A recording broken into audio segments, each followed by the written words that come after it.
Okay, folks, it's your buddy Mike Messier. I'm here. It's a Monday night, still technically. It's 11:39 Eastern Standard Time, and I saw a Monday night mystery movie, which turned out to be Ezra, which is this.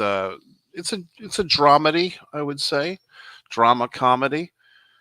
Should you go see it? Should you go not? I think so. I think it's a good movie to see. I think this is a type of movie that pretty much anybody could enjoy.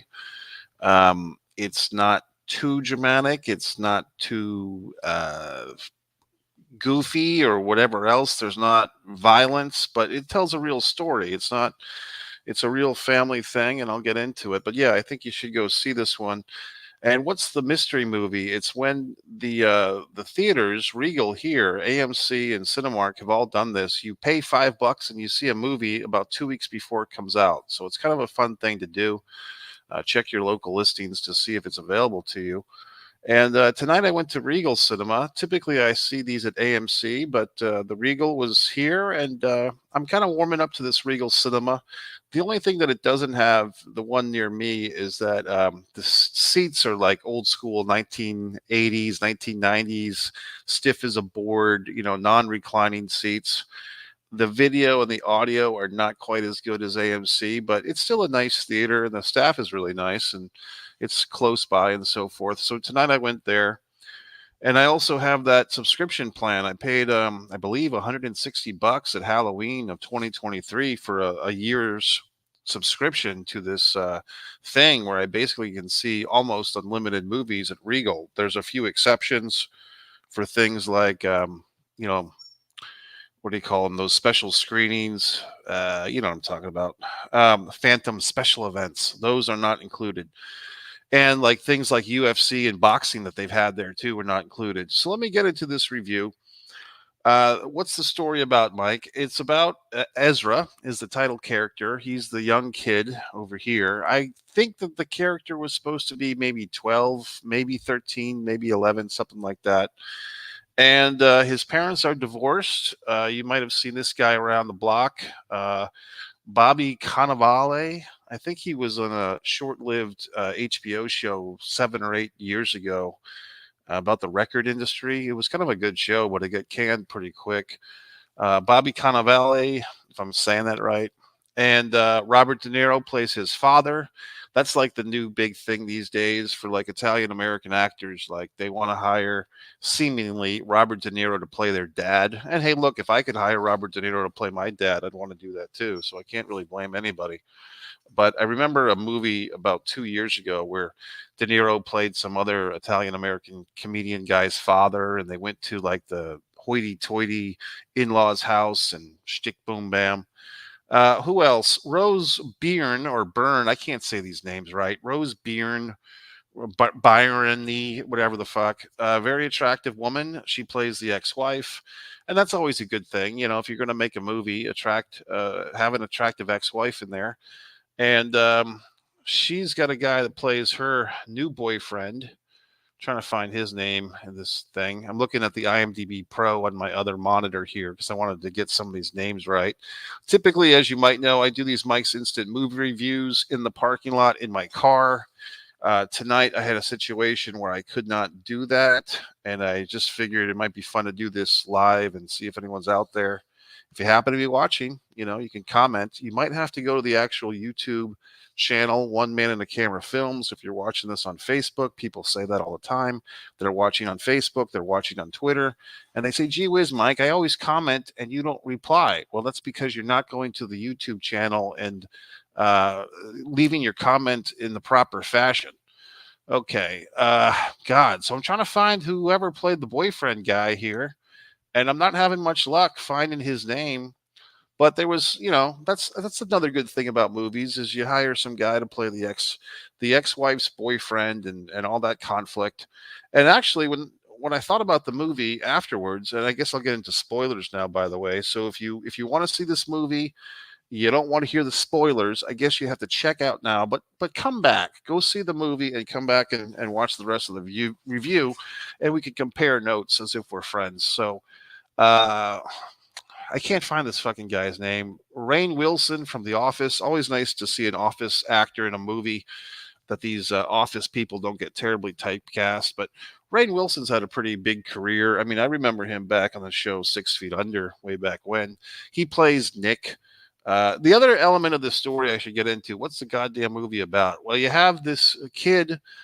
It looks like level 1 autism. And I actually did some research on this real quick because I remember that they used to call something Asperger's syndrome. And then they officially got rid of the term Asperger's syndrome, which I didn't know they did that. And now they call Asperger's syndrome level 1 autism. And the reason is level 1 autism spectrum disorder is what folks used to call Asperger's. Apparently, the person that Asperger was named after, an Austrian pediatrician, Hans Asperger, um, the condition was named after him. Okay, he did not coin the term himself. The term was coined in 1981 by a British psychiatrist, Lorna Wing, and she named Asperger's syndrome after this Austrian pediatrician because he had done some work with 4 kids and kind of like diagnosed them with stuff. He says they were 4 children who were highly intelligent but socially awkward and physically clumsy.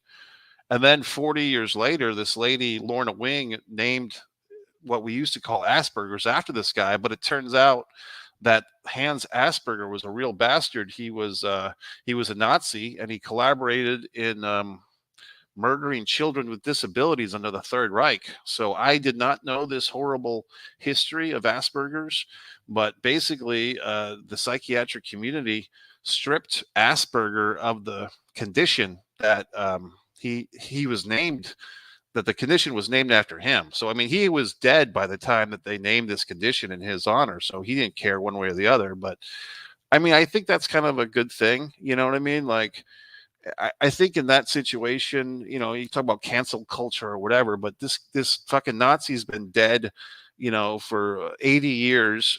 Well, I guess in 2013, so I guess 70 years at that point, or however long he's been dead. And does he really care one way or another if he's got a condition named after him? Not really, because he's dead. And it's not kind of a cool thing to name people with a condition, honoring, in a sense, an individual who killed children. So, you know, fuck them. So anyway, the kid in this movie, and yes, it has a bit of a Rain Man vibe. Okay, if you remember the Tom Cruise movie where Dustin Hoffman played the Rain Man, the brother Raymond, Rain Man, Raymond, with autism. I would say that Rain Man was probably a level 3. I'm just going by this one article. I'm not a psychiatrist, folks. I know I look like one. But basically, the kid in this movie, Ezra, looks like he might be level 1. And I would say that the Dustin Hoffman's Rain Man was level 3. And I guess the divisions here are that autism 1 is like, you know, the person needs some support to get by in life. And level 2 is they need a little bit more support. And then level 3 is, so the real thing here is level 1 ASD, requiring support. Level 2, requiring substantial support. Level 3, requiring very substantial support. Now, I would say, in my opinion, the kid in this movie, because he's pretty well articulate kid, and he actually has like some funny lines, and he's got, you know, a personality, and I like the kid. I mean, the character is a cool kid. So it seems to me that the character of Ezra would be a level 1 ASD, which formerly was the Asperger's syndrome. Okay, but not anymore, because Asperger is a son of a bitch. So he looks to me like he's somewhere between level 1 and level 2. But the other thing is, he's like a 12 or 13-year-old kid. So any kid at 12 or 13 requires support. You know what I mean? And he's also a child of divorce. His parents are squabbling. He's got this, you know, his hot mom's dating this guy, this prick. And his father's a comedian with aggressive anger disorder. And that's another thing that we get into in this movie, is that the father character has all these anger issues. And his father's character, played by De Niro, he's got anger issues. So all these men have these anger issues. So this movie is multi-layered, you know, and it comes in at 100 minutes. I mean, I think they could have. A lot of times, I'm happy when a movie is over because I just want to like get on with my life. But in this scenario, I felt like we could have gone another 10 or 20 minutes. They do have a couple of little scenes after the end credits, but basically, what's this story about? It's about a father and a son.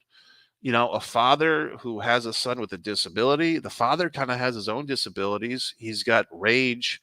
And when he's able to put that rage to good use, he puts it into his stand up comedy routine. Whoopi Goldberg, by the way, plays a comedy agent, I guess you'd say, like a comedy manager who's trying to get this guy on the Jimmy Kimmel show.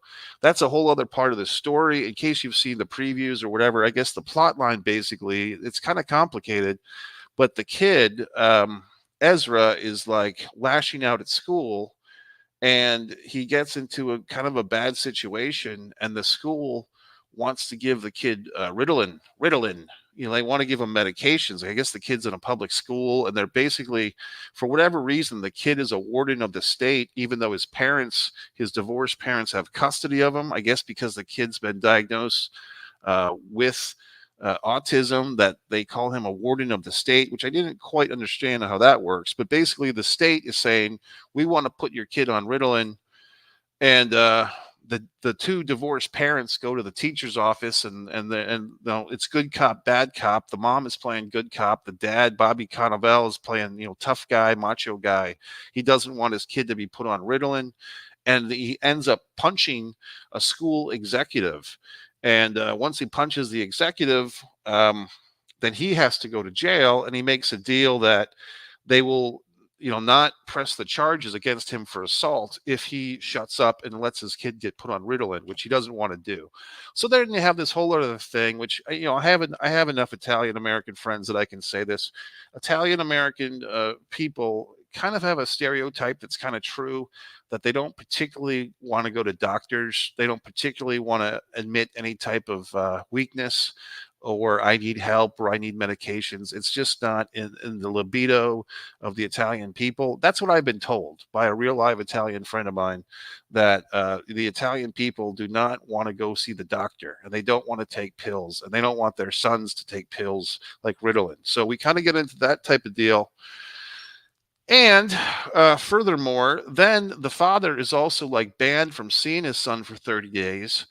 And then they take the kid, Ezra, to the school, and they get him jacked up on Ritalin. I should have mentioned earlier that there's a car accident that happens before this. And the reason the car accident happens is because Ezra hears his mother's boyfriend jokingly say that he's going to kill Ezra's father. Like, when people are in a couple and there's like an ex-spouse involved, and they're just joking around, and like the new boyfriend jokingly says he's going to have Ezra's father whacked, and it's a joke, you know what I mean? And we as adults get the humor, you know what I mean? But the poor little Ezra thinks that his father is really in trouble. He thinks that this, mommy's boyfriend's going to kill my dad. And, I think any kid would actually think this, to tell you the truth. I think any 12-year-old kid would kind of miss the humor in that. So the kid runs out of the house. He's scared. He's barefoot. He's wearing his pajamas. And then he's running down the street. I think this is supposed to be in New York City or some such thing. And a dog barks at him. And so the kid like runs into the fucking street, and he basically gets hit by a fucking taxi cab, which, I mean, is there still taxi cabs in the world? Apparently in this movie there are. So then the kid goes to the hospital, and then the whole deal with the Ritalin takes place. So now we catch up. The kid, Ezra, is going to, he's taking the Ritalin. He's at the school with the Ritalin. His father is kind of, sneaking around. At least the father cares. And he sees that his kid's all sad and drugged up. And then the father decides to kidnap his own son. And off we go to the road trip. So if you remember, the only movie I can compare this to, once again, is Rain Man. In Rain Man, Tom Cruise and Dustin Hoffman, as the brothers who just met each other, go on this road trip so that Cruise can get money somehow. I think they had like a will that they were inheriting, and Cruise had to do something with his brother to get the money. And in this one, it's kind of odd because the father, it doesn't seem like he has much of a fucking plan except just to take the kid and run. And we don't really know what he's going to do. and they've actually gained some traction. Like they're on the road, they're on the lam, but there's really no game plan that I can remember until he gets this phone call from the Whoopi Goldberg character. And at this point, I kind of ducked out of I had to get a drink. I had to use the facilities. So I kind of took a little break from the movie. So maybe I missed something, maybe I didn't. But the whole point was she's saying, "Hey, Mr. Comedian guy, Jimmy Kimmel wants to book you on the show."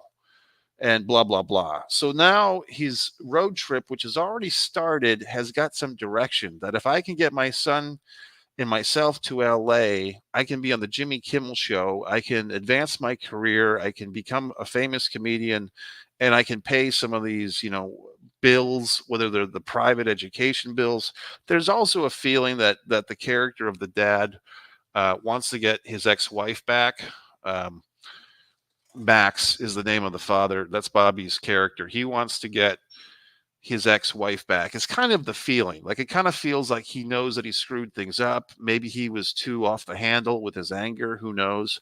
But he doesn't like this new boyfriend guy, and he kind of hits on his ex-wife, and she's trying to hold him off at bay. Blah blah blah. So we're off to the races, and we have this cute little story. It's kind of a fun road trip story. Like if you like road trip movies, this is an interesting one. It's the middle-aged comedian father who's got anger issues, and he's got his like 12, 13-year-old autism son.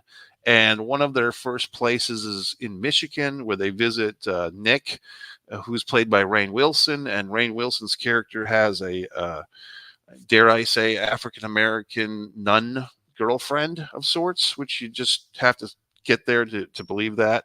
I did notice something that people have been taking note of.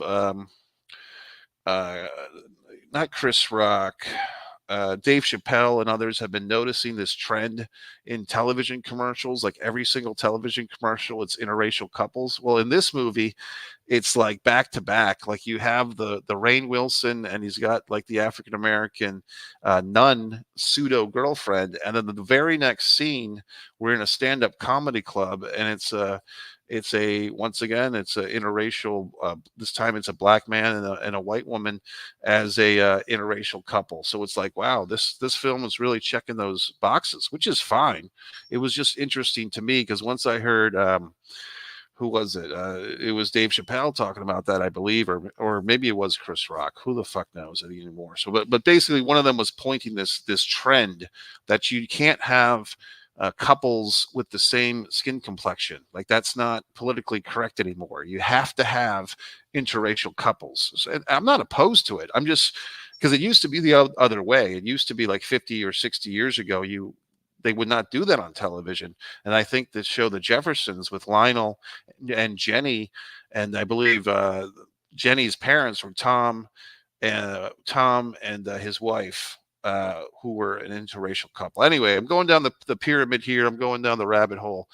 But in any event, we're going back to the comedy thing.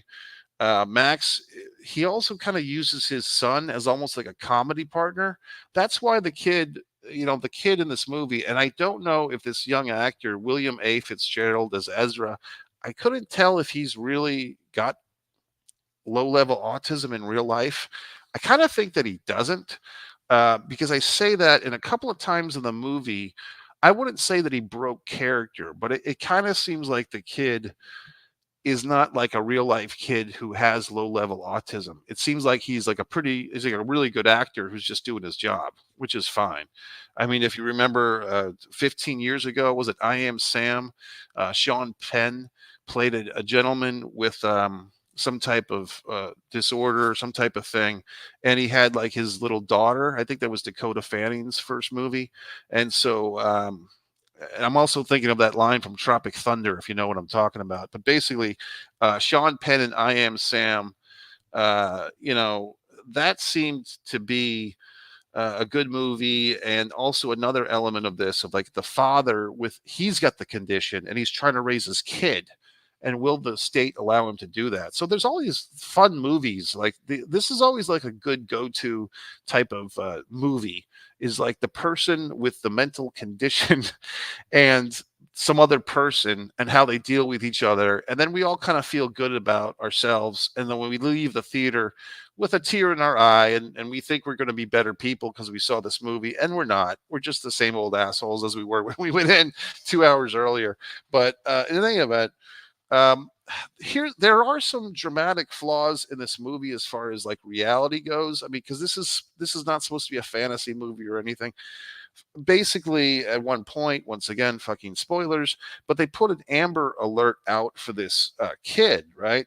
They tell us that there's an Amber Alert, like the police, the feds are on this case, and they're putting Max and his son on the TV screens that they're seeing on their trips. Now, we don't have any situations where anyone gets an irritating, buzz on their phone and then they see that. That could I would have been good because when I get the Amber Alerts now, there's always like a buzz on the phone. But with this situation, we don't see any of the buzz on the phone, but they do start seeing themselves on the TV.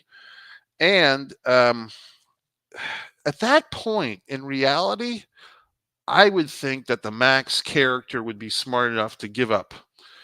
You know what I mean? And once again, this is a movie. I get that. But it just seems like logically, once you see that you're on the Amber Alert thing, if you're a good person, you're like, okay, I've gone too far with this.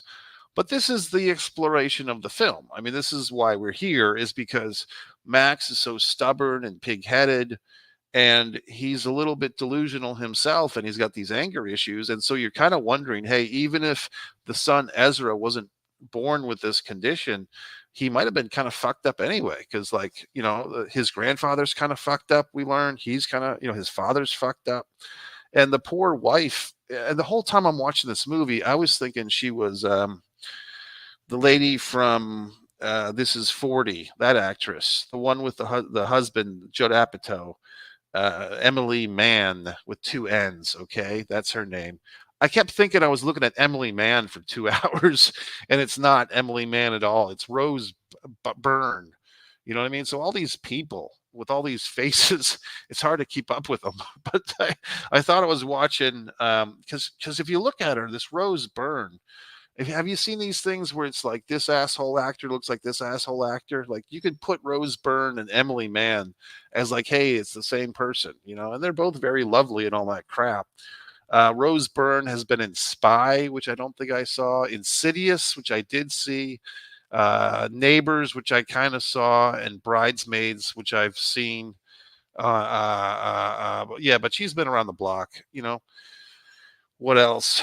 I like the movie. I mean, this movie, I think it'll give you a little lump in your throat if you've been a father, if you've been a son. I mean, even with this condition and stuff, like I said, I think it was a smart move by the filmmakers to give our kid here the level 1 autism, because he's able to communicate.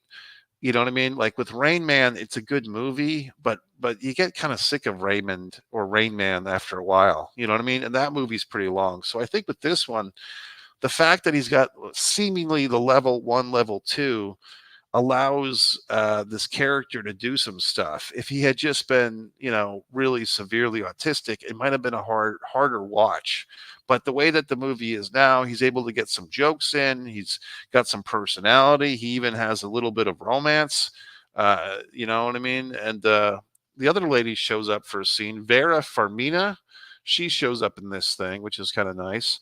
She's one of those actresses that I like. She kind of got to be Vera Farmiga got to be like kind of popular and famous at a little bit of an older age. So it's kind of too bad because I would have liked to have seen more from her in her career. And now she's kind of like positioned in this kind of, supporting, almost a cameo type of role. And it wasn't that long ago. I mean, she's done all these movies. She's been in the Up in the Air, The Departed, Orphan.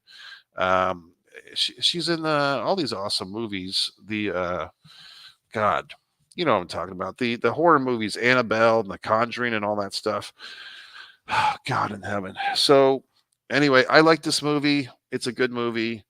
I would say go see it. I'd say if you have your Monday nights available and open, this $5 thing, it's open to anybody, like wherever you are. If there's an AMC, a Regency, or a Cinemark theater in your neighborhood, check to see if they're doing the Monday mystery movie thing. And you might be saying, well, what movie am I going to see? You don't know. That's the whole point. It's a mystery. So you pay your $5. I use the app, but you don't have to have the app or the subscription.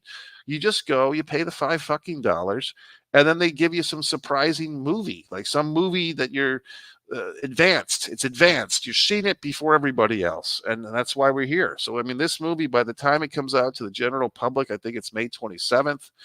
But I've already seen it. I can mark that off my list of things to do.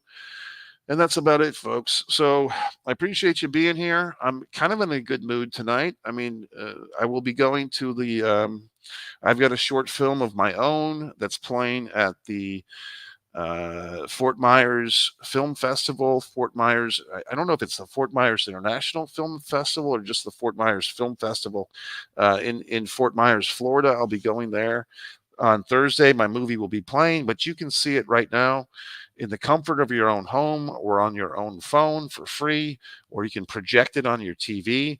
Many Keys, The Heartbreak Monologue. It's over there on One Man and a Camera Films. I don't need to provide a link. You can just go to One Man and a Camera Films, the number one, space man, space and space a space camera, space films. I was trying to tell somebody that a few days ago, and they kept trying to put all the words together. No, it's separate words. Okay. So the first one's a number, it's one, and then Man in a Camera Films, and just watch Many Keys, The Heartbreak Monologue, and you can tell me how great it is.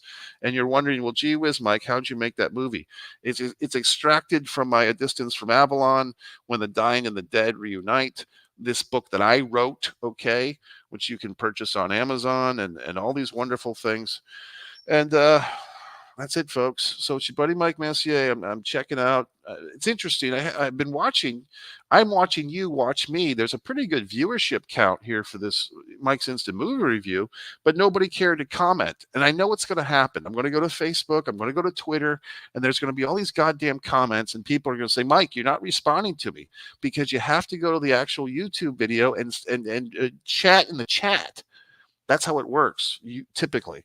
In any event, folks, thanks for watching. Go see this movie when it comes out. I think it's good. I enjoyed it. And to whoever the hell created this thing, let me look at these names. Tony something or other. Two Tonys. Tony Goldwyn was the director. The writer was Tony Spiridakis. A lot of hard names to pronounce tonight. All these names: Rose Byrne, Vera Farmiga, Bobby Cannavale. Where the hell do these names come from? Rainn Wilson with two N's. William A. Fitzgerald. I mean, that's a very mature name for like a 12-year-old kid. But yeah, the movie was good. I enjoyed it. Ezra, go see it. I'll see you later.